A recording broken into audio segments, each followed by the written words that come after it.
Now let's talk about another thing you can do to make your site more optimized. And one of the suggestions here is enable compression. What is this? It's a little bit technical.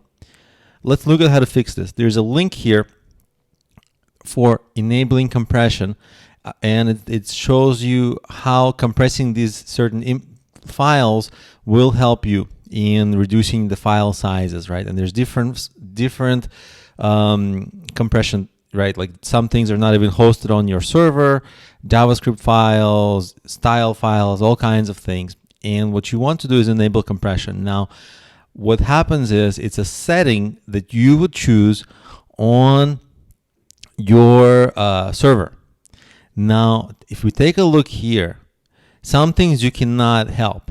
For example, if some things are hosted on other sites, you can't really help it. But things that are hosted on your own site, right, you can then enable compression. Now that this permission is adjusted on a server level, and it's a little bit too technical even for me.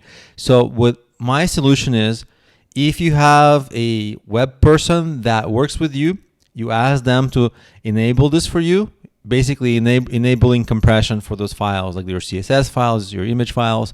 If you don't have a web guy, like in my case, I don't have a web guy, what you do is you email your hosting provider and their tech support, and you ask them to help you with that. You basically ask them, can you please help me in, like literally just paste it in there, help me enable compression for the following files, and they will set that setting for you in your server's settings.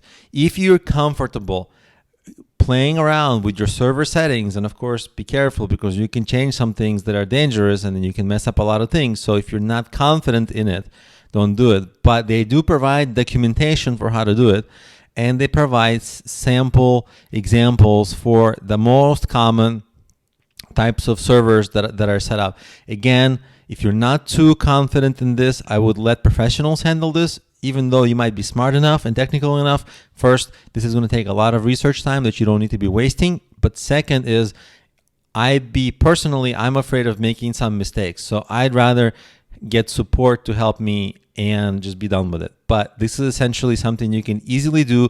Email support, enable compression, and you will immediately have a faster uploading files on your site.